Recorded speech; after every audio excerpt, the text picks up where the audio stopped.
गीता में अर्जुन को स्वयं भगवान कह रहे हैं कि उस परमेश्वर की शरण में जा, उसके लिए उन संतों के पास जा जो तत्वदर्शी हो। इसी प्रकार हजरत मोहम्मद को उनका अल्लाह कह रहा है कि कोई और पूर्ण परमात्मा है, उसको पाने के लिए उन तत्वदर्शी संत की तलाश कर। वो प्रभु कौन है, ये जानने के लिए कृपया अवश्य सुनिए जगत गुरु तत्वदर्शी संत रामपाल जी महाराज के अमृत वचन। दर्शकों, जगत गुरु संत रामपाल जी महाराज के अद्भुत अलौकिक सत्संग प्रवचनों ने हिंदुस्तान में ही नहीं बल्कि विश्व में एक आध्यात्मिक ज्ञान की क्रांति ला दी है। लाखों श्रद्धालुओं ने हमें इन सत्संगों के प्रसारण के लिए बधाई पत्र भेजे हैं। इसके साथ साथ कुछ श्रद्धालुओं ने कुछ शंकाएं भी हमारे को भेजी हैं। हमने उन सब श्रद्धालुओं की शंकाओं के निवारण के लिए संत रामपाल जी महाराज से भेंट की तथा महाराज जी से उन सभी शंकाओं का निवारण जाना, जिसकी जिज्ञासा हमारे दर्शकों में बनी हुई है। तो आइए अब जानते हैं परम पूज्य जगत गुरु तत्वदर्शी संत रामपाल जी महाराज से आपकी हर शंका का समाधान। महाराज जी, गीता ज्ञानदाता गीता अध्याय 7 के श्लोक 18 में अपनी गति को अनुत्तम क्यों कह रहा है तथा उत्तम और अनुत्तम का क्या अर्थ होता है? पुण्यात्माओं, जैसे अभी तक किसी भी हम अपने धर्म गुरु से पूछा करते थे कि श्रीमद् भगवत गीता अध्याय नंबर 7 के श्लोक नंबर 18 में गीता ज्ञानदाता अपनी गति को अनुत्तम क्यों कह रहे हैं? अनुत्तम, तो ये क्या कहते हैं कि अनुत्तम नहीं कह रहे हैं। अनुत्तम का उन्होंने अर्थ बदल दिया, कहते जिससे उत्तम कोई और ना हो वह अनुत्तम कहलाता है। रब फुटे भाग हमारे, ऐसे गुरु मिले हमें। अनुत्तम, अनुत्तम माने बैड अंग्रेजी में, और उत्तम गुड श्रेष्ठ। कहीं पर बैड लिखा हो किसी सेंटेंस में और उसका अर्थ कोई गुड लिख दे तो कितनी बुद्धि होगी उस इंसान की। क्योंकि अब गीता अध्याय नंबर 7 के श्लोक नंबर 16 से लेकर 19 तक क्या कहा है। आपने गीता खूब पढ़ रखी है, अब सिर्फ एक श्लोक दिखाऊंगा, 7वें अध्याय का 18वां और 19वां 2। उसमें क्या कहा है कि ये सभी मेरी भक्ति, यो 7वें अध्याय के 14वें श्लोक में कहा ना, ये मेरी भक्ति। 13वें श्लोक में कहा कि ये मेरी भक्ति भी ना करते, तो अब 7वें अध्याय के 16वें श्लोक में कहा कि मेरी भक्ति भी अर्जुन 4 प्रकार के करते हैं। यानी जो ब्रह्म साधना करते हैं, वेदों अनुसार साधना करते हैं, वो 4 प्रकार के हैं। एक अर्थार्थी, अर्थार्थी माने तो धन लाभ प्राप्ति के लिए जंतर मंत्र भी करता है, तो वेदों के मंत्रों से ही अनुष्ठान करता है। वो ओम जय जगदीश रे, स्वामी जय जगदीश रे, जय गणेश देवा, इस तरह की आरती नहीं गाता वो केवल वेद मंत्रों से ही अनुष्ठान करता है। लेकिन फिर अर्थ माने संकट निवारण के लिए, वो भी वेदों के मंत्रों से ही अपना अनुष्ठान करता है। और तीसरा जिज्ञासु होता, घर से निकलता परमात्मा प्राप्ति के लिए। फिर बहुत से संतों के पास से जो ज्ञान ग्रहण करता है उसका वक्ता बन जाता है। ये भी काम नकली है। ये तीनों रिजेक्ट कर दिए। और चौथा बताया ज्ञानी। ज्ञानी उसको कहते हैं जिसको ये पता लग गया, आत्म ज्ञान हो गया कि मनुष्य जीवन परमात्मा प्राप्ति के लिए ही प्राप्त होता है। फिर परमात्मा ज्ञान हुआ कि पूर्ण परमात्मा के बिना मोक्ष नहीं हो सकता, न देवताओं की पूजा से, केवल पूर्ण परमात्मा से ही, भक्ति से ही मोक्ष होगा। तो इन संत ऋषियों को, महर्षियों को तत्वदर्शी संत ना मिला, जिस कारण से इन्होंने अपन निष्कर्ष करके ब्रह्मा जी से प्राप्त ज्ञान के आधार से ओम नाम को परम अक्षर ब्रह्म का मान लिया, आग के अंगार को बर्फ मान लिया अज्ञानता से। तो इन्होंने, ये तो उनको फाइनल हो गया कि मनुष्य जीवन मिला इसलिए है कि मोक्ष हो, नहीं तो इसका यूज नहीं कति, व्यर्थ है। और फिर ये भी ज्ञान हो गया कि एक परमात्मा की भक्ति करनी चाहिए, आन उपासना ब्रह्मा विष्णु महेश, इन देवताओं की भक्ति से बात नहीं बने, ये फाइनल हो गया। तो उन्होंने केवल ओम नाम का जाप और हठ योग जैसे ब्रह्मा जी से प्राप्त हुआ था वो करने लग गए। तो गीता ज्ञानदाता कहता है कि वो ज्ञानी जो है ना वो मुझे पसंद है, क्योंकि उन्होंने ब्रह्मा विष्णु महेश की पूजा छोड़ दी और ब्रह्म साधना करते हैं, उनको मैं अच्छा लगता हूं, उनका समझ में आ गया। तो अब कहता है कि ये उदार आत्मा ज्ञानी आत्मा है तो नेक, लेकिन इनको तत्वदर्शी संत मिला नहीं जो परम अक्षर ब्रह्म का ज्ञान करा दे, जिस कारण से ये सभी मेरे वाली घटिया गति में स्थित रहे। इसका अर्थ ये बनता है हरियो नको ना, वो तो अनुत्तम मान सर्वश्रेष्ठ गति, भगवान अपनी गति को अश्रेष्ठ कैसे कहेगा, हरियो कहने लग रहा। अब दिखाता हूं आप देखिएगा सातवें अध्याय का 18वां पढ़ेंगे। गीता अध्याय नंबर श्रीमद् भगवद गीता अध्याय नंबर 7 का और श्लोक नंबर हम 18 पढ़ेंगे। ये 18 उदारा सर्वे एव एते ज्ञानी तु आत्मा एव मे मतम। ये कहता मेरे विचार में मेरे मत में ये ज्ञानी आत्मा तो माने तो है, सर्वे सर्वे माने सारी, उदारा माने श्रेष्ठ, ये उदार आत्मा है जितने जो ज्ञानी आत्मा है, ज्ञानी चौथे प्रकार के। आस्थित सही युक्त आत्मा माम एवं अनुत्तमाम गतिम।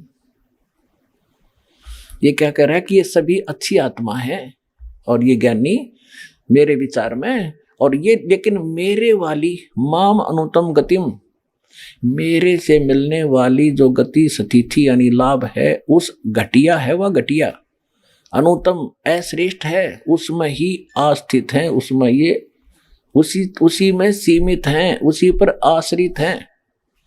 इन्होंने क्या किया, नकलियों ने, ये सभी उद्धार हैं, परंतु ज्ञानी तो साक्षात मेरा स्वरूप है, ये मेरा मत है, क्योंकि वह है युक्त आत्मा मदत मन बुद्धि वाला ज्ञानी भक्त, अति अनुत्तम माने अति उत्तम बेड को गुड लिख रहे हैं बुद्धि भ्रष्ट, और गति माने गति स्वरूप मुझ में ही स्थित है, स्थित माने अच्छी प्रकार स्थित है।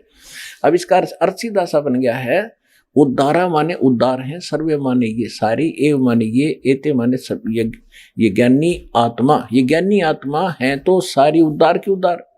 ये मेरा मत है, श्रेष्ठ है क्योंकि समर्पण है परमात्मा के ऊपर। लेकिन आस्थित से ही युक्त आत्मा माम एवं अनुत्तमाम गति में, ये सभी भक्ति में लीन आत्माएं मेरे वाली घटिया गति में आश्रित हैं, स्थित हैं। अब इसने अपनी साधना घटिया क्यों बताया, जैसे दास ने बहुत बार बताया आपको, और आज भी क्लियर किया इस सत्संग के दौरान। जैसे आपको बताया कि ऋषियों ने हठ योग तो ले लिया ब्रह्मा जी से, इसको आकाशवाणी हुई थी, देवी भागवत के 3रे स्कंद में कभी पढ़ाएंगे आपको कंप्लीट, उसमें लिखा है। तो वो तो वहां से ले लिया, और वेद मिले बाद में उसमें ओम मंत्र, कोई मंत्र नहीं दूसरा। तो इन्होंने ओम मंत्र को पूर्ण परमात्मा मान, जैसे देवी भागवत में आपने पढ़ा, देवी भागवत के अंदर देवी खुद कह रही है ब्रह्म को, ये अक्षर ब्रह्म है, अक्षर पुरुष। गीता अध्याय नंबर 15 के श्लोक 16 में 2 पुरुष हैं, सर पुरुष और अक्षर पुरुष, और तीसरा परम अक्षर पुरुष वो है सर्वशक्तिमान। तो ये ब्रह्म को ही तो अक्षर पुरुष कह रही है, ब्रह्म को ही परमात्मा कह रही है, ब्रह्म को ही परम अक्षर ब्रह्म कह रही है, और फिर कहते उसका ओम नाम है और ब्रह्म को प्राप्त हो जाओगे। तो इन सारे का इनकी अक्ल गाम जा रही थी, इनको किसी को ज्ञान नहीं था। तो यहाँ इसी प्रकार ये ज्ञान इन ऋषियों को प्राप्त था, तो इन्होंने ओम नाम का जाप ले लिया, हठ योग ले लिया ब्रह्मा वाला, ये डले डोए न सब ने। तो इससे गीता अध्याय नंबर 11 के श्लोक नंबर 47-48 में गीता ज्ञानदाता कहता है कि अर्जुन, ये मेरा रूप तने जो देखा, ये मेरा वास्तविक रूप है, मेरी प्राप्ति यह है। लेकिन ये मेरा रूप ना वेदों वर्णित विधि से, ना किसी जप से, ना तप से, ना किसी साधना से मेरे रूप का कोई दर्शन नहीं कर सकता, देख नहीं सकता, यानी मुझे प्राप्त नहीं कर सकता। तो वेदों में वर्णित विधि से परमात्मा प्राप्ति नहीं है, इसलिए निराकार निराकार कह दिया। इन मिला को नहीं कहते खोजत खोजत था किया अंत कहा बेचून। कबीर साहब कहते हैं सूक्ष्म वेद में, तत्व ज्ञान में, कि खोज खोज कर थक गया, आखिर में कह निराकार है। और वो तो काल साकार है, सारे भगवान साकार है। तो इन ऋषियों ने परमात्मा की खोज में समर्पित हो गए। एक चुनक नाम का ऋषि था, इसी आधार से उसने अन्य देवताओं की पूजा नहीं की, ओम नाम का जाप हठ योग स्टार्ट कर दी। तो इससे इनको परमात्मा मिलानी, ये एटम बम बन जाते, सिद्धियां आ जाती गजब की। कई हजारों वर्ष तक तप करता रहा, सूख के अस्थि पंजर सा बन गया। एक पूरी पृथ्वी का शासक मानधाता चक्रवर्ती राजा था। और उस समय राजा लोग क्या किया करते कि अपनी पूरे राज्य में दूसरे तीसरे चौथे वर्ष क्या करते थे कि ये देखने के लिए कि मेरी पराधीनता को किसी ने अस्वीकार तो नहीं कर दिया है, उसके लिए एक घोड़ा जो राजा का पर्सनल हॉर्स होता था, उसके गले में एक पंपलेट लिख दिया जाता था कि जिसने राजा की पराधीनता अधीनी स्वीकार ना हो, अधीनता, तो वो घोड़े को पकड़ दे और युद्ध के लिए तैयार हो जा। और उस पर लिख रखा था राजा के पास 72 अक्षौणी सेना है, 72 करोड़ समझ लो मोटे शब्दों में। तो वो घोड़ा साथ में हजारों सैनिक पूरी पृथ्वी पर घूमे आए। जाते समय भी चुनक ऋषि की कुटिया के पास से गए, जब वापस आए तब भी वहीं से गुजरे। चुनक ऋषि इस ब्रह्म का पुजारी था, काल का। इसने कहा अब देखो काल क्या चाल है, पहले तो इसको एटम बम बनवाया, हट गजब की साधना करवा दी, परमाणु बम बना दिया भक्ति सिद्धि शक्ति का। उधर से उसके हाथ में रिमोट, उसकी बुद्धि भ्रष्ट कर दी। संत का और राजा गेल खसन की के मतलब आया करे, वो अपना काम करे, वो अपनी भक्ति करे। तुझे कुछ कहें जब तक दूसरी बात छेड़े, जब तक अपनी सिद्धि शादी भी दिखा। वे मतलब खस्या। अग भाई कहाँ गए थे सैनिकों? सैनिक बोले जी ऐसे ऐसे गए थे, हम पूरी पृथ्वी घूमे आए, सारी कहानी बताई। तो ऋषि ने कहा क्या तुम्हारे राजा में इतनी ताकत है, किसी ने घोड़ा नहीं पकड़ा? अक नहीं। किसकी माँ ने दूध पिया? क्योंकि सैनिक भी अभिमानी, राजा के अभिमानी ही हो जाते हैं, नौकर भी। किसकी माँ ने दूध पिलाया है? और फोड़ दें जाड़ उसकी, ऐसे कर दें वैसे कर दें, है किसी की हिम्मत? राजा के पास 72 अक्षौणी सेना है। अब चुनक ऋषि ने सोचा ये तो घने अभिमानी हो गए, इन्हें सेट कर दूं। उसने कहा कि मैंने पकड़ लिया। चुनक ऋषि ने कहा कि मैंने युद्ध उठ लिया तुम्हारे राजा का, और बांध दे घोड़ा यहाँ पे। सैनिक बोले अरे कंगाल, ओ कंगले, दाने खाने को नहीं तेरे पास, और युद्ध करेगा मानधाता चक्रवर्ती राजा के साथ? तेरी क्यों सात बोल दे रही है, तेरी क्यों सामत आई है? चुप करके अपनी माला फेर बैठ चुपचाप करके। तो ऋषि कहने लगा भाई देखी जाएगी, हमने युद्ध उठ लिया। अब उन्होंने बांध दिया घोड़ा उसी कुटिया के, उसी वृक्ष का जिसका नीचे कुटिया थी उस ऋषि की। राजा को जाकर नमक मिर्च लगा के बता दिया जी आज एक व्यक्ति ने हिम्मत करी है आपके घोड़े को बांधने की, कल दूसरे का सिर उठेगा। निपदा इवल इन द बिट, बुराई को सटाट में समाप्त कर देना चाहिए। राजा ने कहा ठीक है मंत्रियों, दोनों जाओ। 72 अक्षौणी सेना की 4 टुकड़ी बना दी, 18 करोड़ की। उधर से उस कर्म ठोक ने, ऋषि ने, उस काल के पुजारी ने अपने जीवन में जो कमाया था उसके 4 डले बना लिए, 4 पुतली, परमाणु बम बना दिए, 4 सिद्धि थे। वचन जैसी शक्ति किसी चीज में नहीं है, ये विज्ञान तो फेल है वचन के सामने। अब राजा की 18 करोड़ सेना आई, उसने एक पुतली परमाणु बम छोड़ दिया, 18 करोड़ को कत्लेआम कर दिया। समझ में नहीं आया उनका कहां से तीर आवे हैं। राजा ने दूसरी टुकड़ी भेजी, ऋषि ने दूसरा परमाणु छोड़ दिया, यानी 72 करोड़ सेना की 4 टुकड़ी उस ऋषि ने नाश कर डाली, 72 करोड़ जीव मार दिए। अपने आत्माओं यहां बताता है, गीता ज्ञानदाता कहता है इसके साथ के बनेगी फिर इस ऋषि के साथ। अब तक इसने टीटी पाक के और 72 करोड़ जीव मार दिए। देखो जीव हिंसा कोई किसी हथियार से कर दो या अपने श्राप से कर दो या अपने किसी सिद्धि साधना से कर दो, वो तो पाप ही है। अब यू काल का कितना लंबा जाल है कि इसने तपस्या करी, उससे तो राजा बनेगा एक यू चुनक ऋषि, ओम नाम का जाप करया ब्रह्मलोक में जाएगा, ब्रह्मलोक में जाएगा जब तक इसके पुण्य रहेंगे। वहां चौधरी पाक्या रहेगा न खूब ठाठ करेगा, क्योंकि इस परम अक्षर ब्रह्म न छोड़ के सतपुरुष कबीर साहब की भक्ति को छोड़कर बाकी जिसकी भी आप साधना करते हो, आपके पाप और पुण्य दोनों भिन्न भिन्न लिखे जाते हैं और सारे ही आप न भोगने पड़ते हैं। पुण्य के लिए पहले महास्वर्ग जाएगा, वहां अपने ओम नाम की कमाई ने नाश करेगा, फिर पृथ्वी पाओगा, यू राजा बनेगा। राजा बनकर चक्रवर्ती राजा भी बन सकता है चुनक ऋषि की आत्मा। फिर नरे पाप को माओगा, किते शिकार खेलेगा, किते और उद्मस्ता रहेगा, किते सेना मरवाओगा युद्ध कर करके, पृथ्वी यहीं छोड़ रह जाएगी, युद्ध के खाओगा।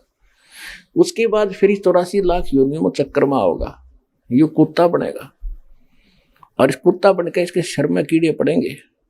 वो जितने 72 करोड़ सैनिक इसने मारे थे वह सारे इसको चुन चुन कर खाएंगे। अब गीता ज्ञानदाता कहता है कि ये ज्ञानी आत्मा है तो उदार है, यानी समर्पित है भगवान के लिए, लेकिन ये मेरे वाली घटिया साधना में ही लीन रहे, मेरी अनुत्तम गति में रहे कि जन्म मृत्यु मेरी भी रहेगी और ये भी 84 लाख योनियों में चक्कर काटते रहेंगे, ब्रह्मलोक में जाओगे फिर पुनरावृत्ति में आओगे। अपने आत्मा ये है तत्व ज्ञान। अब क्या बता सुख संवेद में 72 अक्षौणी खा गया यो चुनक ऋषिश्वर एक, ये दे धारे जोरा फिर ये सभी काल के वेख। ओए होए, कहते हैं 72 अक्षौणी अक्षय करी, 72 अक्षौणी का नाश कर दिया, 72 करोड़ सेना खा गया यो चुनक ऋषिश्वर एक। ऋषि जैसे एक मुनि और फिर मुनिवर यानी मुनियों में श्रेष्ठ, और फिर मुनीश्वर यानी मुनि वर्ग तभी श्रेष्ठ, उनका भी मालिक उनसे भी तगड़ा। तो सब यानी तीसरी क्वालिटी का माना जाता था ऋषिश्वर, जैसे कि एक ईश्वर और तीसरा परमेश्वर। तो इसी प्रकार इनकी स्थिति होती है।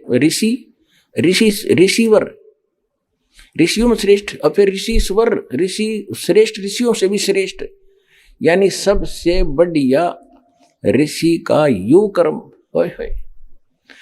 72 अक्षौणी खा गया ये चुनक ऋषिश्वर एक, ये दे धारे जोरा फिर ये सभी काल के वेखे। ये तुमने दिखे भगत। और ऋषि कहते हैं चलती फिरती मौत है, ये तोब के गोले थे, ये दे धारे मौत, जोरा माने मौत या चलती फिरती मौत। कोई थोड़ा सा बोल पड़ेगा तेरा नाश होगा, नाश कर सको तुम भला कैसे कर सकते, क्योंकि तुम काल के पुजारी, ये भला कर ही नहीं सकता जीव का। तो यहां गीता ज्ञानदाता इसलिए कहता है कि मेरी भक्ति जो करते हैं ज्ञानी आत्मा, ये है तो नेक है, पर तत्वदर्शी संत ना मिलने से ये मेरे वाली अनुत्तम गति में, घटिया गति में, मेरे वाली साधना इस स्थिति में, मेरी गति माने जो ओम नाम से होने वाली जो गति है, मोक्ष है, मेरे से प्राप्त होने वाले मोक्ष तक सीमित रहे। यू किसा मोक्ष? ब्रह्मलोक में रहे 1000 वर्ष, फिर आगे धक्के खान, ईसा मोक्ष है मेरा। गीता ज्ञानदाता कहता अपने आत्मा में देखना रहस्य इस गीता जी में। गीता अध्याय नंबर 7 के श्लोक नंबर 19 में स्पष्ट कर दिया, बहुनाम जन्मानाम अन्ते ज्ञानवान माम प्रपद्यते वासुदेव सर्वमिति स महात्मा सुदुर्लभ है। ओए होए, क्या बताया है कि बहुत बहुत जन्मों के किसी अंत के जन्म में कोई ज्ञानी आत्मा माम प्रपद्यते मेरी भक्ति करता है ब्रह्म तक की, ना तो नीचे की जय गणेश देवा जय गणेश देवा इन पत्थर की पूजा मंडे रहते लगे रहते। कोई एकाध करता है ब्रह्म साधना और वो बता दी बात घटिया है मेरे वाली। फिर कहते हैं वासुदेव सर्वमिति, स महात्मा सुदुर्लभ है। ओए होए, ये बताने वाला कि वासुदेव का अर्थ क्या होता है? जिस परमात्मा का सबके ऊपर अधिपत्य हो, वो सर्वशक्तिमान सर्वगतम ब्रह्म, उसको वासुदेव कहते हैं। वेद में वासुदेव परमेश्वर कबीर जी के लिए उपमात्मक लिया गया है। और इन्होंने वासुदेव ला दिया श्री कृष्ण के, कर श्री कृष्ण तो वासुदेव का बेटा था। और वासुदेव एक व्यक्ति था जिसका नाम वेदों से ही उनके गुरुओं ने सेलेक्ट करके लिख दिया। श्री कृष्ण वासुदेव नहीं था, ये तो एक ब्रह्मांड में एक विभाग का मंत्री है, सतोगुण विभाग का। और परम अक्षर परम पूर्ण परमात्मा असंग ब्रह्मांड के स्वामी है, वो है वासुदेव। और वही पूजा के योग्य है, वही मोक्षदायक है, वही पाप नाशक है, और वो सबका मालिक है, सबका धारण पोषण करने वाला। कहते ये बताने वाला संत बड़ी मुश्किल से मिलेगा अर्जुन, कि वासुदेव ही सब कुछ है, उसकी भक्ति करो और की त्याग दो। वो पाप नाशक है, सबका पालक है, सृष्टि रचनहार है। कहते ये बताने वाला महात्मा तो सुदुर्लभ है। ओए, बड़ी मुश्किल से मिलेगा। और पुण्यात्मा आपको आसानी से मिला दिया दाता ने। धन आपके माता पिता जिससे जन्म हुआ। ये देखिएगा, हम यही पढ़ रहे हैं गीता अध्याय नंबर 7 का, और श्लोक नंबर हम 18 पढ़ लिया। अनुत्तम का अति उत्तम करा क्या मूर्खा ने। अब 19 में क्या कहा है कि बहुनाम जन्मानाम अंते ज्ञानवान माम प्रपद्यते। बहुनाम जन्मानाम अंते, बहुत बहुत जन्मों के अंत के जन्म में कोई ज्ञानवान ज्ञानी आत्मा मुझे मेरी भक्ति करता है।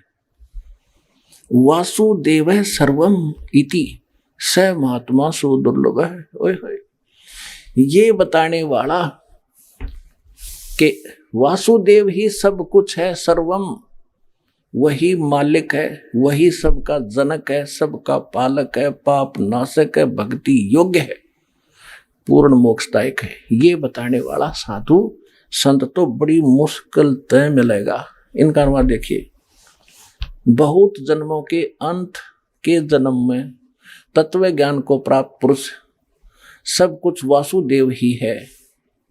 यानी नीचे लिखा भी उन्होंने, अर्थात वासुदेव के सिवा अन्य कुछ है नहीं। बिल्कुल सही है। इन वासुदेव श्री कृष्ण मान रखा था, ये उस पर कह रहे, इसका अर्थ ये सही है, सब कुछ वासुदेव ही है। इस प्रकार मुझको बचता हुआ महात्मा सुदुर्लभ है। कर दिया ना अज्ञान, इन्होंने बकवाद कर दी सारी। इसका सीधा सा अर्थ है, देखो संस्कृत पढ़ेंगे हम। बहुनाम जन्मानाम अंते ज्ञानवान माम प्रपद्यते। बहुत बहुत के अंत के किसी जन्म में ज्ञानी आत्मा मेरी भक्ति करता है। और वासुदेव सर्वमिति, वासुदेव ही सब कुछ है। इति यह बताने वाला स महात्मा सुदुर्लभ है। वो संत तो बड़ी मुश्किल तय मिलता है। एक समय परमात्मा मिले थे आदरणीय गरीबदास साहिब जी को, कबीर साहब, गांव छुड़ानी, जिला जलंधर, हरियाणा। उसके पश्चात उनको ये ज्ञान पर कंप्लीट दे ही दिया था, अपने से परिचित करा दिया था, सतलोक ले गए थे, वापस छोड़ा था। तो उस एक समय पंजाब का रहने वाला लुधियाना के पास एक वासियर गांव है, वहां का एक 800-900 बीघे का जमींदार था सरदार जी। उसका नाम था राम राय। ये सिंह तो गुरु गोविंद सिंह के बाद लगाने लगे हैं, पहले तकरीबन मिलते जुलते हिंदुओं वाले नाम ही थे इनके। तो उसको एक दिन कभी गरीबदास जी की वाणी ब्रह्म वेदी सुन ली किसी भगत के द्वारा, जो गरीबदास जी का शिष्य था। उससे उसने पूरा एड्रेस लिया उस संत का। वो आकर्षित हो गया इस वाणी पर, किसी महापुरुष की वाणी, और अब वर्तमान में जीवित है, तो लाभ उठाना चाहिए, क्योंकि ये वाणी के बनबज हैं। सिख पंजाब के लोग बड़े आदर करते हैं पर संतों की वाणी का और संतों का। अब वो वहां से चल पड़ा एड्रेस लेकर छुडानी गांव का, 200 किलोमीटर पैदल आया। किधर रेल, थोड़ी बहुत ट्रेन भी ना होंगी जब तक तय। जैसे तैसे वो छुडानी पहुंचा। अब उसने क्या सोच रखा था, ये लंबा प्रकरण बन जाएगा, मैं बताता हूं आपको।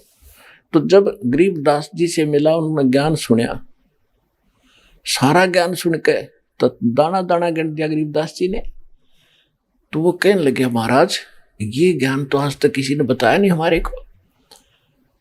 परमात्मा बोले कि हम सुल्तानी नानक तारे दादू को उपदेश दिया, जात तुलाहा भेद नहीं पाया काशी माए कबीरवा, कि आपके नानक जी को भी परमेश्वर मिले थे, उनको ज्ञान था लेकिन उस वाणी को समझ नहीं सकते तुम। तो क्या कहा कि तत्व भेद कोई ना कहे। उसका नाम झुमकरा भी था, क्योंकि गाँव में दो दो नाम रख लिया करें।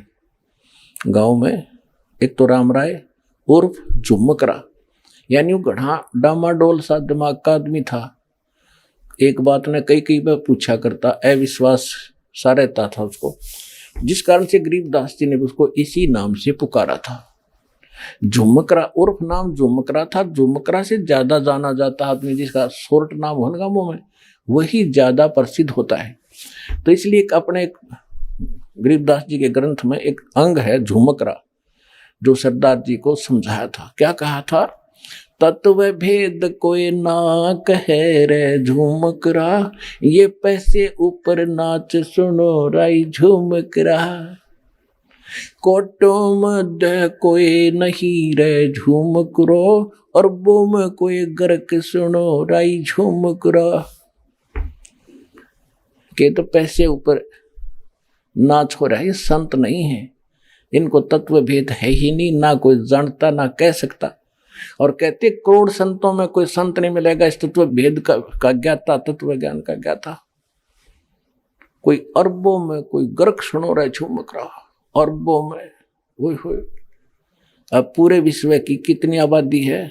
5 अरब से ऊपर, और 5 अरब के अंदर एक ये दास है जो तत्व ज्ञान का ज्ञाता वर्तमान के अंदर है।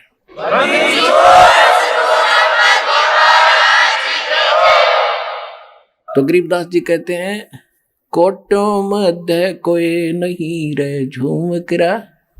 करोड़ संतों में नहीं पाओगे इस ज्ञान का ज्ञाता। और कंप्लीट कोरस हो उसके पास, पूरे मंत्र हो। ग्रक माने saturated, complete in all respect. देसी भाषा ग्रक, यानी कति कंप्लीट, जिसमें कोई कसर ना हो, ऐसा संत। कहते कोटो मध्य कोई नहीं रे झुमकरा, करोड़ों में कोई नहीं है, अरबों में कोई गर्क सुनो रही झुमकरा। तो यहाँ गीता जी भी वही कहती है, बहु नाम जन्माना मनते ज्ञानवान माम पर्वते, वासुदेव सर्वमिति स महात्मा सुदुर्लभ है। कि ये बताने वाला कि वासुदेव यानी सर्वशक्तिमान परमात्मा जिसका सबके ऊपर आधिपत्य है, वो वासुदेव है। जैसे ब्रह्मा जी, विष्णु जी, शिव जी, ये सबके ऊपर, सबके मालिक नहीं है। वासुदेव माने सबके ऊपर जिसका वास है, जो सबका मालिक है। ये केवल ब्रह्मा विष्णु महेश एक एक विभाग के एक ब्रह्मांड में मालिक है। ये कुल के मालिक वासुदेव नहीं है। सरपुरुष यानी ज्योति निरंजन कालीन का पिता ब्रह्म, ये केवल 21 ब्रह्मांड का मालिक है, ये कुल का मालिक नहीं, ये वासुदेव नहीं है। अक्षर पुरुष केवल 7 सिंह ब्रह्मांड का मालिक है, ये कुल का मालिक नहीं है, ये वासुदेव नहीं है। परम अक्षर ब्रह्म ये ओवरऑल कंट्रोलर है, सब का मालिक है, ये वास्तव में वासुदेव है, वो कबीर परमात्मा।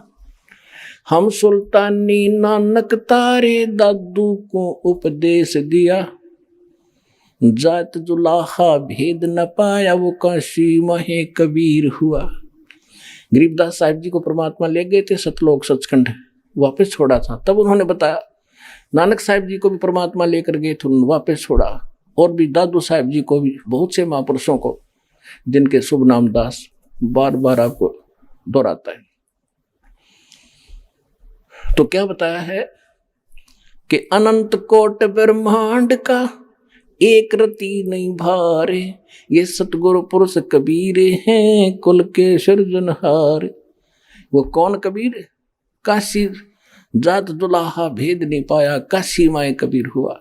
ये है वो परम अक्षर ब्रह्म, जिसके विषय में गीता ज्ञानदाता 18वें अध्याय के 62वें श्लोक में और 18वें अध्याय के 66वें श्लोक में कहता है कि अर्जुन, सर्वधर्मान परिताज माम एकम शरणं व्रज, अहम तवा सर्व पापे भ्यमोक्षामि मा शुच। कि मेरे 70 के ओम नाम के जाप की, और ये 500 यज्ञ जो करता है तू, ये मेरे 70 की जो ओम नाम की, क्योंकि पूर्ण परमात्मा के पाने का 3 मंत्र का जाप है। ओम तत्सत, ओम ब्रह्म का, सर्वपुरुष का, तत् और सत्य सांकेतिक है। गीता अध्याय नंबर 18 के श्लोक नंबर 23 में तत् सांकेतिक है, तत् और ओम मिलकर ये 2 अक्षर का मंत्र बनता है, इसको सत्यनाम कहा गया है। और सत ये सार नाम है, ये परम अक्षर ब्रह्म का मंत्र है। तो यहां बताया है कि मेरे 18वें अध्याय के 66वें श्लोक का ये अर्थ है कि सभी मेरे 70 की जो धार्मिक साधनाएं हैं, अनुष्ठान तने किए हैं ओम नाम के जाप की, मुझे दे दे वह भक्ति, फिर मैं तुझे मुक्त कर दूंगा। क्योंकि हम ओम नाम के जाप की कमाई ब्रह्म लोक में खर्च कर देते थे, हम कंगाल के कंगाल होकर गधे बनकर घूमते रहते थे, ये हम इसके मजदूर बने रहे। अब हम इसको ओम नाम का जाप दे देंगे, ये हमें छोड़ देगा, फिर हम सतलोक में चले जाएंगे अपने परमात्मा के पास। तो ये भी कहता है सर्वधर्मान परित्यज माम, मेरे स्तर की सब पूजा मुझे मत छोड़ दे, एकम शरणम व्रज, एक मन जिसके बराबर दूसरा ना हो, सर्वशक्तिमान की शरण में जा, तब मैं तुझे सब पापों से मुक्त कर दूंगा। फिर जब मेरा हम इससे कर्ज मुक्त ही होंगे, फिर इसका हमारा लेना देना क्या रहा, ये क्या मांगे हमारे ऊपर। तो इस प्रकार हम सतलोक जाएंगे और गीता ज्ञानदाता इस उस परम अक्षर ब्रह्म सत्य पुरुष कबीर साहिब की शरण में जाने को कह रहा है कि जहाँ उसकी शरण में जाने से ही तू सर्वभाव से उस परमेश्वर की शरण में जा, उसकी कृपा से तू परम शांति को, सनातन परम धाम को प्राप्त होगा, शाश्वत स्थान को प्राप्त होगा। और मेरी शरण में रहेगा तो अर्जुन जन्म मृत्यु तेरी भी होगी मेरी भी होगी। और मेरे पुजारी का क्या हाल होगा, सुनक ऋषि की कथा तेरे को सुना दी। तो पुण्यात्माओं, आपका सौभाग्य है, आपको ये अनमोल वचन, अनमोल ज्ञान सुनने जोगा बनाया। पहले तो भगवान ने आपको विद्वान बनाया, शिक्षित किया, और दास को इसका जानकार बनाया। आज आपके रूबरू ऐसा बना दूंगा जैसे पहली का कहता हुआ, अगर वेद गीता और पुराणों को आप याद रखोगे। बोलो सतगुरुदेव।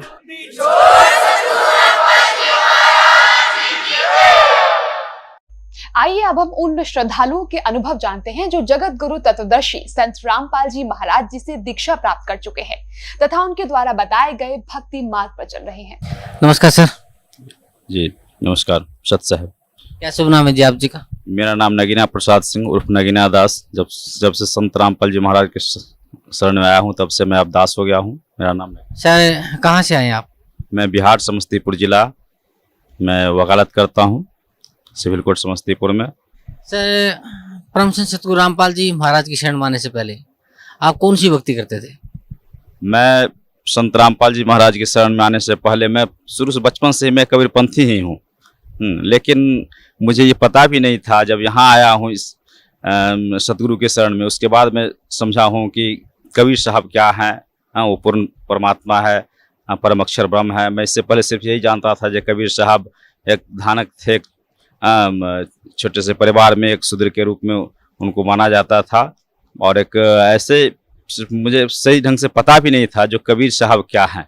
यहाँ आने के बाद मुझे पता चला है कि कबीर साहब क्या हैं, और उनकी जो मैंने पुस्तक पढ़ी भक्ति सौदागर संदेश, वही किताब पढ़ करके मैं यहाँ। सर आप बचपन से ही अपने आप को कबीरपंथी बता रहे हैं, तो किस संत से आप जुड़े हुए थे? कहाँ से आपने नाम उपदेश ले रखा था? मैं सीतामढ़ी के एक सहदेव दास हैं, हमारे पूर्व गुरु थे।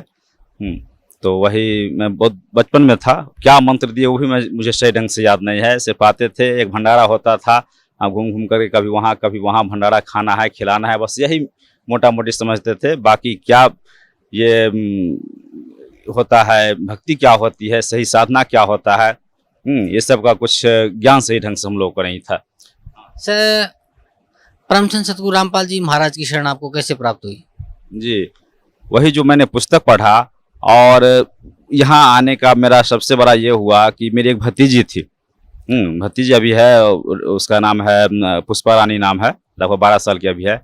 उसको 2009 से मन इस तरह का बीमारी, और उसकी माँ, दोनों को इस तरह का बीमारी पकड़ा। उसकी माँ को 3 बार ऑपरेशन हुआ पटना PMCH, जो PMCH के हेड ऑफ द डिपार्टमेंट है सर्जरी विभाग के, उन्होंने भी उसका ऑपरेशन किया। उससे पहले 2 बार ऑपरेशन हो चुका था, कहीं कोई बीमारी का ठौर ठिकाना नहीं लगता था।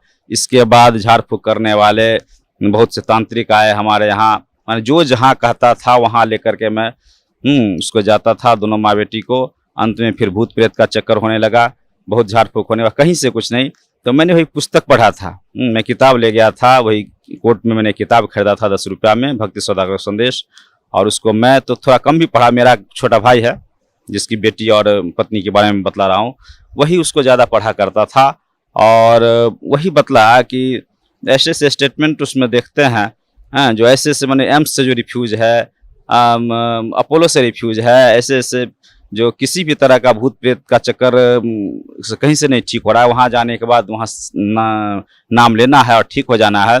तो ये सब बात सुन करके हम लोग को लगा जब कहीं कोई उपाय नहीं है, और हमारे ससुर जो थे और हमारी पत्नी और वो जो जिसका ऑपरेशन हुआ है मेरे भाई की छोटी पत्नी, वो सब जय गुरुदेव पंथ से जुड़े हुए थे मथुरा।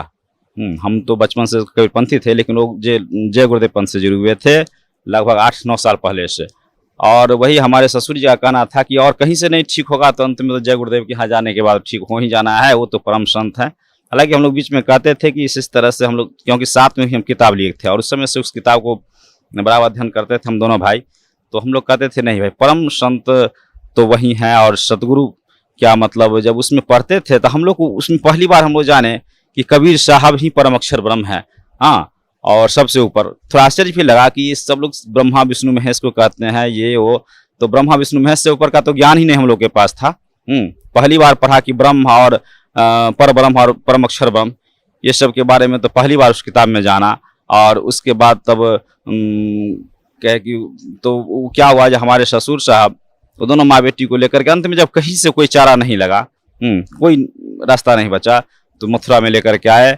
और जब वहाँ 15 दिन वहाँ रहे, 15 दिन में जब उनको कोई उपाय नहीं हुआ, वहाँ क्या होता था, जो जैसे माथे पर आशीर्वाद देना है, कुछ करना है तो 500 रुपया लेकर के जाओ तो आशीर्वाद मिलेगा। हाँ, इस तरह का।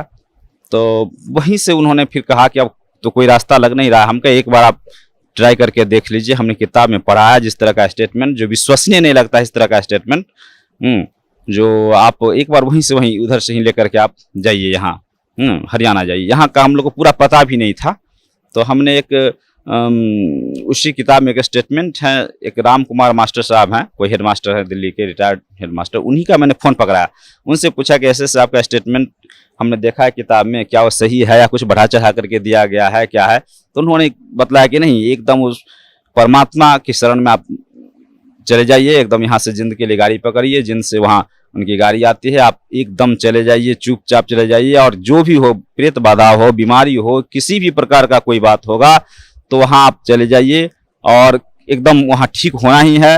वो परम संत क्या, वो परमात्मा है। तो हमने वहाँ फिर अपने ससुर जी को कहा कि आप वहीं से मथुरा से ही चले जाइए, उधर से उधर। वो दोनों को लेकर के, दोनों माँ बेटी को लेकर के यहाँ आए। उस समय सत्संग समाप्त हो गई थी 2 दिन पहले। तो यहाँ आकर के नामदान लिए, नामदान लेने के बाद, और मेरी भतीजी का जो था उसको पीठ का दर्द इस तरह का था कि उसका इलाज कराते कराते, यानी समझ लीजिए जो अभी तक अल्ट्रासाउंड, एक्सरे, फलाना चला, जिस डॉक्टर के यहाँ जाते थे, हाँ, तो 1000-2000 का टेस्ट लिख देना है, ये वो, यानी कि किसी भी तरह से हम लोग माने मेंटली, पूरे परिवार मेंटली एकदम उसके पीछे एकदम पागल की तरह रहते थे। जब क्या उपाय होगा, दुनिया का कोई डॉक्टर या वैद्य या कोई झाड़ फूक करने वाला कोई हमसे 2-4-5 लाख रुपया एक बार ले ले, एक मुश्त ले ले और इसका दोनों माँ बेटी का इलाज कर दे, ठिका ले ले, तो ये होगा। लेकिन ऐसा कहीं कुछ चारा नहीं लगा, तो अंत में वही यहाँ आए। तो हम वही कहे कि आप जाइए वहाँ। तो इधर से इधर ही यहाँ आए, यहाँ नामदान ले, और हमारी भतीजी का जो पेट का दर्द था और पैर का दर्द, वो चल नहीं पाती थी सही ढंग से। आश्रम में वही बतलाया, फोन पर ही बतलाया कि वहाँ गए हैं और आश्रम के भीतर प्रवेश की है हमारी भतीजी के बारे में बतलाए, और बस पैर उसका सही हो गया। और उसके बाद जो उसकी माँ का जो स्थिति था, जो हमेशा मन भूत आ जाना, पहले तो था बीमारी का इलाज, 3-3 बार पेट का ऑपरेशन हुआ था, बाद में भूत प्रेत लगा, जो प्रेत बाधा है, उसके चक्कर में कम से कम 5 लाख रुपया से ऊपर हम खर्च किए होंगे। बीमारी से लेकर के 3-3 बार ऑपरेशन होना, और मेरी भतीजी का जो डॉक्टर के यहाँ जाता 2000-4000 का एक मैंने जांच लिख ही देता था। और इस तरह से करते करते तो हम लोग मैंने पैसे से एकदम बिल्कुल अति हो गए थे परिवार में, समझे कि नहीं। और हमेशा एक टेंशन बना था, इतना पैसा खर्च हो रहा है, उसके बावजूद भी कोई फायदा अगर होता है, एक पॉजिटिव रिजल्ट अगर उसका कुछ होता है, तो एक ये होता है कि चलो है मन को तसल्ली, चलो पैसा खर्च हो रहा है, लेकिन हाँ कुछ तो ये हो रहा है, लेकिन ऐसा कुछ नहीं होता था। तो इसके बाद यहाँ आने के बाद, यहीं नामदान लेने के बाद दोनों माँ बेटी आज बिल्कुल अथी है। मैं उसके 2 महीने के बाद मैं भी आकर के नामदान लिया। उसके बाद हमारे पूरे परिवार में दोनों भाई, हम ज्वाइंट फैमिली हैं, और हमारे भाई, उसके बच्चे, अपने माँ पिताजी सबको नामदान यहाँ से दिला चुका हूँ। मैं सतनाम भी मुझे मिल गया है पिछले साल। और उसके बाद मैं अब इतना कम से कम समझता हूँ कि मैं जहाँ पर आया हूँ तो पूर्ण परमात्मा के शरण में आया हूँ। ये सतगुरु रामपाल जी महाराज ये एक परम संत ही नहीं, एक तत्वदर्शी संत ही नहीं, बल्कि ये साक्षात परमात्मा है। वेद में ही बतला रहा है कि जो तत्वदर्शी संत होते हैं वही सतगुरु भी होते हैं, वही सत्पुरुष भी होते हैं।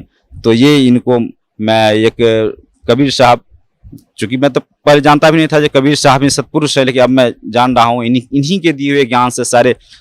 जब मैं सुनता हूँ, कुछ कैसेट लगा के देखता हूँ टीवी पर या कुछ, तो मैं जानता हूँ, तब मैं जाना हूँ कि परम अक्षर ब्रह्म कबीर साहब ही हैं सबसे बड़े परमात्मा, गॉड।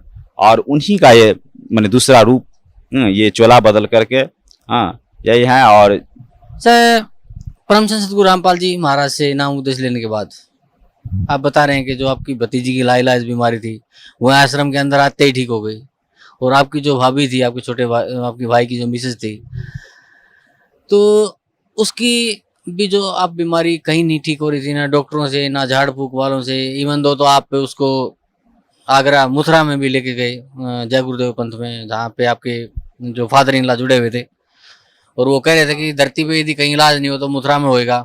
और वहाँ से भी आपको निराशा ही हाथ लगी, वहाँ कुछ आपको हाथ नहीं लगा। फिर आप उनको भी यहाँ लेके आए, और परम संत सतगुरु रामपाल जी महाराज से नाम उपदेश लेने के बाद उनकी भी जो लाइलाज बीमारी थी वो ठीक हो गई।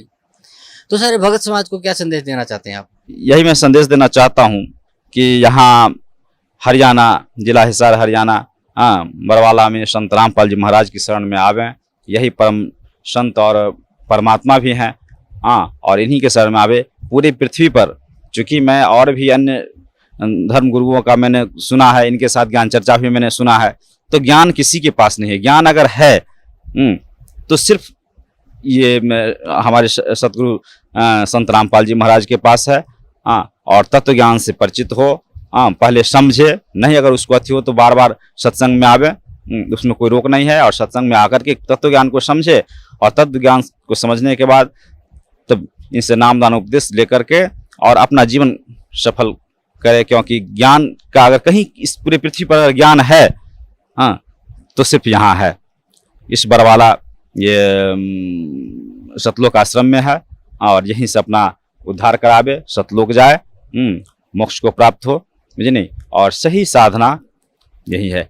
शास्त्र विरुद्ध साधना करने से कोई, गीता में ही बतलाया है, सतगुरु रामपाल जी महाराज ने बतलाया है कि गीता अध्याय 16 के श्लोक नंबर 23-24 में भी यही बतलाया गया है कि शास्त्र विरुद्ध साधना करने से ना तो उसकी गति है, ना कोई उससे मोक्ष है, ना उसका कोई उससे कोई लाभ है।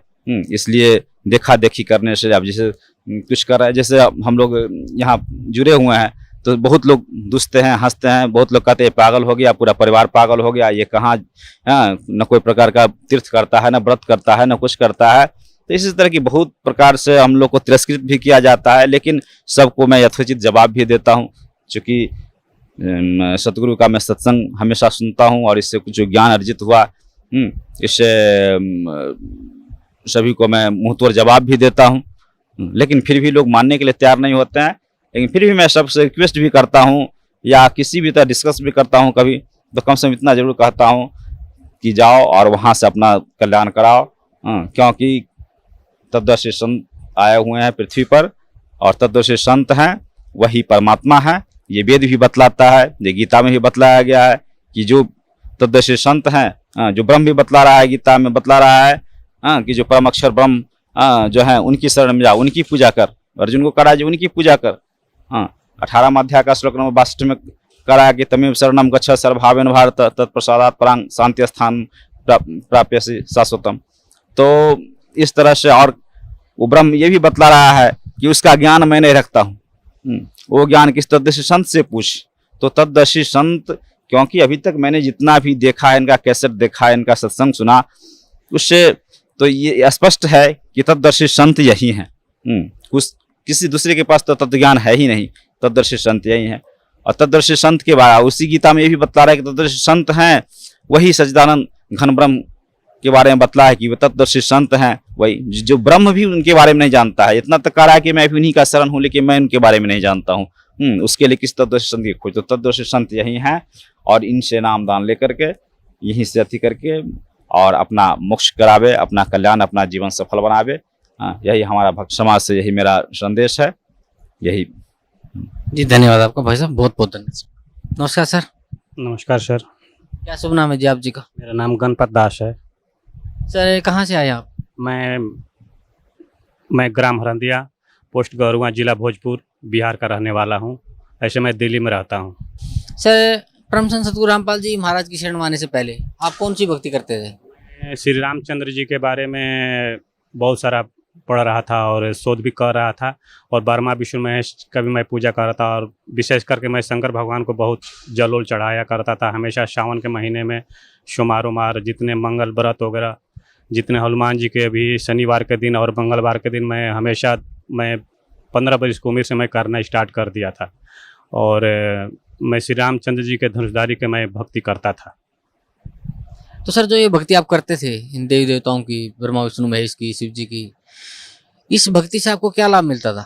इस भक्ति से हमको कुछ लाभ नहीं हुआ और ऐसे केवल बस कथा कहानी सुनते थे, पढ़ते थे, लेकिन मेरा दिल नहीं मानता था कि ये इसमें कुछ मेरे भक्त मन नहीं लगता था। मेरे को दिल नहीं मानता था कि ये इष्ट लोग हैं, ब्रह्मा विष्णु महेश, मैं नहीं मानता कि ये इष्ट लोग हैं और इनके भक्ति से मुझे कुछ लाभ नहीं हो रहा था।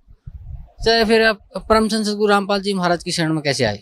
मेरा भाई एक फौज में है, वे पहले शिरडी के साईं बाबा के भक्त थे, फिर पुरुषपट्टी के साईं सतसाई के भक्ति करते थे। फिर उसने बताया 2011 में कि भैया एक हरियाणा में बरवाला में सतगुरु रामपाल जी महाराज आए, वो तत्वदर्शी संत है, वे परम संत हैं और उन्हीं के बारे में बताया। फिर मार्च में 2012 में मेरे को टेलीफोन करके बोला कि भैया आप रोज़ साधना चैनल देखो, आप तो सब गीता शास्त्र, सब मैं वेद शास्त्र वगैरह मैं पढ़ते रहता था, बहुत सारा किताब वगैरह मेरे काफ़ी रुचि था अध्यात्म में, मैं बहुत स्पिरिचुअल स्टडी करता था, मैं बहुत बुक वगैरह पढ़ता था। लेकिन जिस दिन मैंने टीवी ऑन करके देखा साधना चैनल, उसमें रामपाल जी महाराज, तत्वदर्शी रामपाल जी महाराज को जब मैं पढ़ा, उनका ज्ञान सुना, उसके बाद कापी किताब ले करके मैं बैठ गया और समूचा गीता का श्लोक को लिखने लगा। उसमें जितने भी श्लोक बोले थे गुरुजी, उसके जितने भी अर्थ कर रहे थे वो 100% सत्य था और मैं देख करके सुन करके तो मैं बड़ा चकित हुआ कि इस तरह के अभी जगत में कोई भी तत्वदर्शी संत नहीं है और इस तरह के गीता जी का कोई भी हिंदी अनुवाद करने वाला कोई नहीं है और जितने भी कर रहे हैं सरल ढंग से कर रहे हैं और उसमें जितने भी ज्ञान था एकदम सत्य था। और गीता जी में खोल खोल करके मैं तो बहुत बार गीता पढ़ा था, लेकिन मेरे को समझ नहीं आता था उसमें कि ब्रह्म क्या है, परम ब्रह्म क्या है, पूर्ण ब्रह्म क्या है, अव्यक्त भाव क्या है, उसमें ये सब बहुत सारे ऐसे ऐसे कठिन कठिन शब्द लेकिन समझ में नहीं आ रहा था। लेकिन जब से रामपाल जी महाराज गुरु जी हमारे जब उसमें ये कहे कि नहीं, इसमें श्री कृष्ण जी के शरीर में प्रवेश होकर के इसमें ब्रह्म काल बोल रहा है, जिसे गीता अध्याय 8 के 13 मंत्र में वो खुद बोले हैं कि ये जो ओम अक्षर है ये ब्रह्म का मंत्र है और ये पढ़ने, ये जाप करने से परम गति होती है, मतलब कि स्वर्ग लोक मिलता है। फिर 16 अध्याय में, गीता अध्याय 8 के 16 में भी लिखा हुआ है कि ब्रह्म लोक तो पुनरावृत्ति में है, कि गए हुए प्राणी भी उस संसार में फिर लौट करके आते हैं। तो मैं गुरु जी के शरण में आया, मैं पूरे गीता जी के सब श्लोक को मैंने छांट कर मैं उनका सब अध्ययन किया, तो मुझे एकदम बिल्कुल सत्य साबित हुआ। और मैं गुरु जी को मार्च 2012 से मैंने पूरा स्टडी उनका बात सुनने लगा, सब सत्संग में सुनने लगा, भाग करके बैंक से आ करके, और मैं रोज़ टीवी देखता था कि उसमें सब मैं लिखता था। मेरे को इतना अंडरस्टैंडिंग है कि जितने भी इस देश के जितने भी साधु महात्मा, जितने भी संत हैं, मैं उनका प्रवचन करीब करीब सुन रखा था, लेकिन मेरा दिल नहीं मानता था, मेरी आत्मा नहीं मानती थी कि ये लोग बोलते हैं, जितने भी लोग बोलते हैं, तो मेरे को ये समझ में आता कि नहीं, ये सब झूठ बोल रहे हैं, इनके पास कोई सच्चा ज्ञान नहीं है। और रामपाल जी महाराज के पास जब मैंने ये सुना तो बोला कि नहीं, 100% यही सत्य है, यही परम पिता परमेश्वर कबीर जी के रूप में आए हुए हैं और मैं इन्हीं को मान के कि नहीं, तत्वदर्शी संत है, मैं इनके शरण में जाऊं। फिर मेरा भाई टेलीफोन करता है कि भैया कब जाओगे आप बरवाला, करने के समय निकाल के जाऊंगा, क्योंकि वाइफ वगैरह से थोड़ा वो लोग कबीर जी के बारे में नहीं मानते थे। फिर 20 मई को सुबह में मैं 5 बजे अकेले उठ के चला आया महिपालपुर, नई दिल्ली महिपालपुर।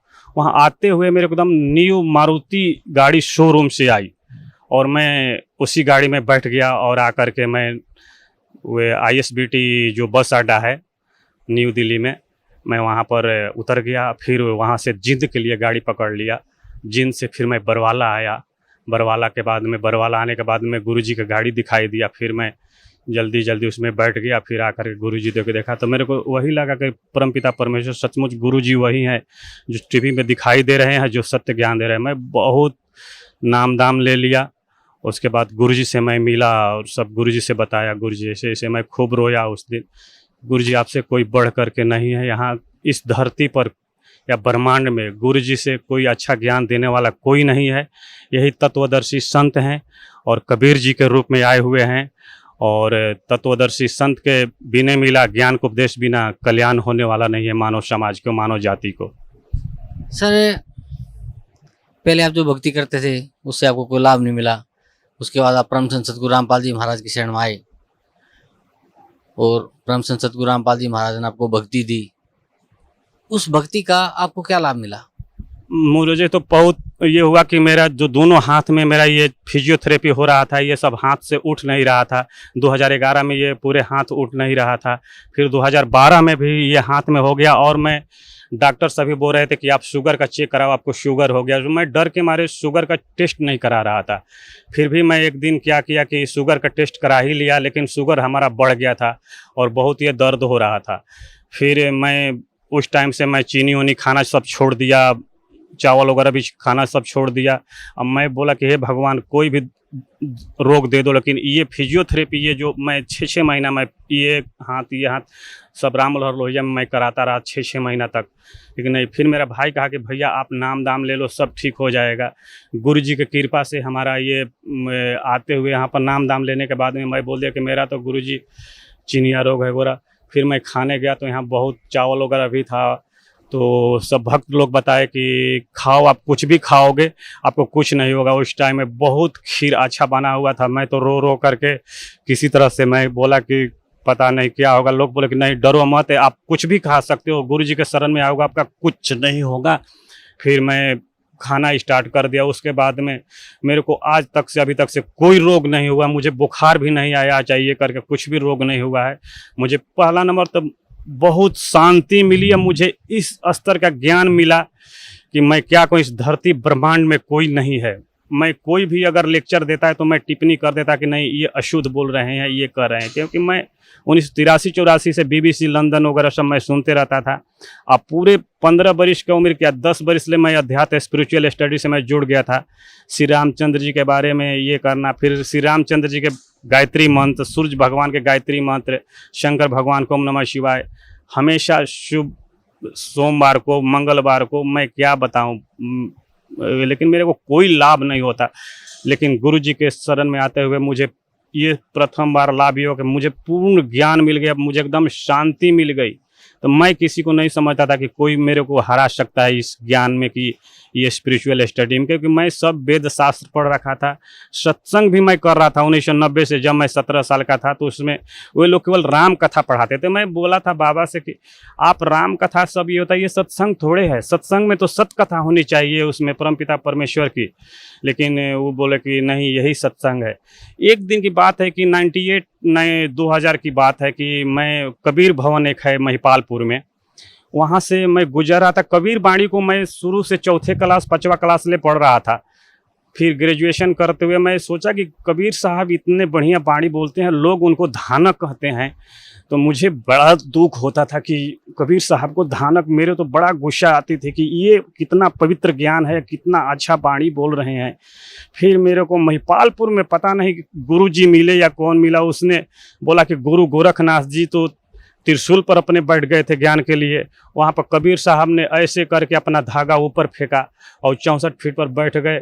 मैं उसी दिन से मैं जब ये ज्ञान सुना या गुरु जी के पता नहीं आकाशवाणी हुई किया, मुझे ज्ञान मिला। उसी दिन से दिल में मान लिया कि परम पिता परमेश्वर अगर कोई है, अगर इष्ट देव है तो कबीर जी हैं। और मैं कबीर जी के ज्ञान के लिए भटकते रहा। लेकिन ये संजोग ही है कि मेरा भाई ने बता दिया, और मेरे साथ जो पहले हाथ वगैरह फिजियोथेरेपी हुआ, मैं टीवी के माध्यम से सब देख करके मुझे आत्मा में शांति के कबीर शाह मुर गया। आज मैं पूरे एकदम दिल में एकदम शांति है, पवित्रता एकदम शांति है कि ना मैं कबीर जी के शरण में हूँ। और मेरी वाइफ वगैरह भी सब, बच्चे उच्चे भी सब नाम ले लिए हैं, भाई भी नाम ले लिया है। और घर में बड़ा विरोध हो रहा था, और फिर भी मैं कहा कि नहीं, परमपिता परमेश्वर हैं तो कबीर जी हैं, और तत्वदर्शी संत श्री रामपाल जी आए हुए हैं, और बिना सतगुरु के कोई पार नहीं हो सकता है। जो मंत्र है ना, जो गीता अध्याय 17 के 13 में बताया गया, ओम तत् सत्य, ओम तो खुला हुआ है, तत् और सत्य सांकेतिक है जो लिखा हुआ है।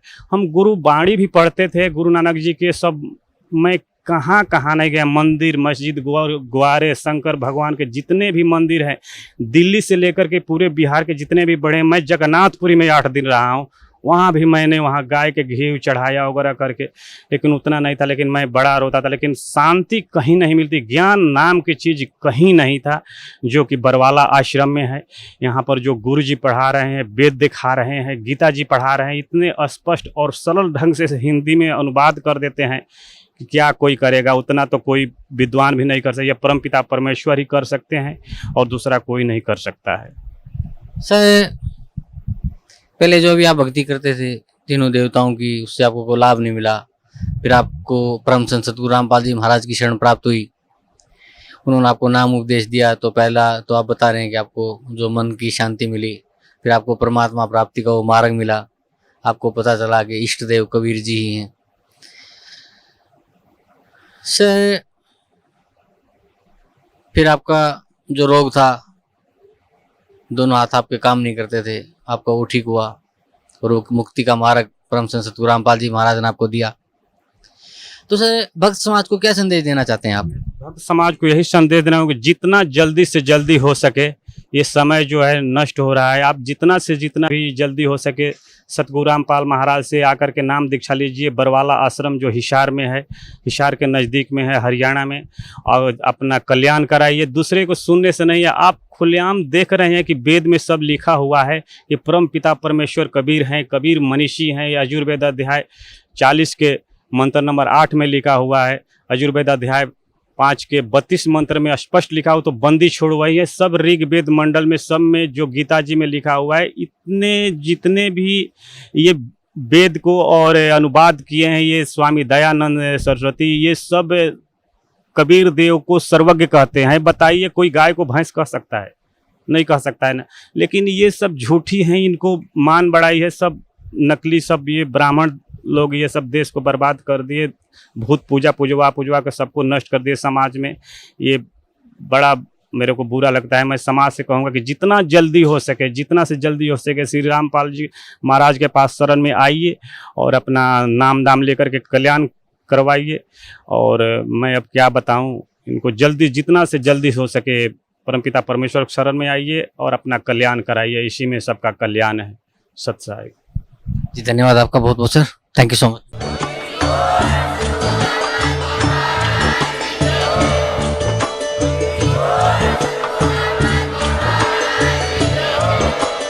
आप सुन रहे थे जगत गुरु तत्वदर्शी संत रामपाल जी महाराज जी के मंगल प्रवचन। अधिक जानकारी के लिए विजिट कीजिए हमारी वेबसाइट www.jagatgururampalji.org। संत रामपाल जी महाराज जी के शुभ आशीर्वाद से पूरे विश्व भर में 500 से भी ज्यादा नाम दीक्षा केंद्र हैं, जिन पर संत रामपाल जी महाराज जी द्वारा ऑनलाइन निशुल्क नाम दीक्षा दी जा रही है। अपने नजदीकी नाम दीक्षा केंद्र का पता करने के लिए संपर्क करें 8222880541।